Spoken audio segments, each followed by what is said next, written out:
Merci, Monsieur le Président. Comme l'a rappelé Madame la Commissaire Reding, lorsque la Tunisie s'est engagée à organiser ce qui s'avère être un des plus grands sommets mondiaux, bien naturellement, ça ne pouvait pas passer inaperçu. En ce qui concerne les résultats du SMSI, vous avez vous-même reconnu qu'il y avait des résultats positifs. Il y a aussi un effet induit, c'est l'effet de loupe.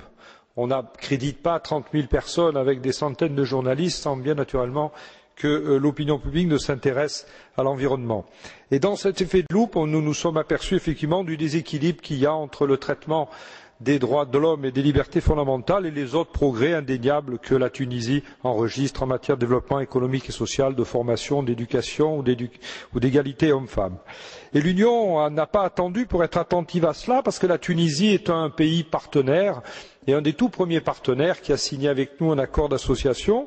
C'est à nos yeux un exemple de développement et nous formulons le vœu, ça a été le cas dans notre dernière résolution de septembre, qu'il y ait un développement parallèle du traitement des droits de l'homme par rapport aux autres progrès intégrés. Et donc nous ne demandons d'ailleurs jamais autre chose que le respect des engagements contractuels signés par la Tunisie. Il n'est pas dans notre intérêt ni notre opinion de faire de l'invective, mais simplement de garantir des instruments de dialogue. Comme vous l'avez rappelé, nous sommes prêts à aider en matière d'aide à la justice avec MEDA. Nous avons, dans la résolution qui sera adoptée par notre Parlement, nous voulons, sur la base de valeurs que nous souhaitons partager, pouvoir avoir des instruments de dialogue, notamment le Conseil d'association, notamment le sous-comité droits de l'homme, de façon à ce que notre partenaire tunisien soit conscient du message encore mesuré que cette Assemblée va lui envoyer. Merci, Madame.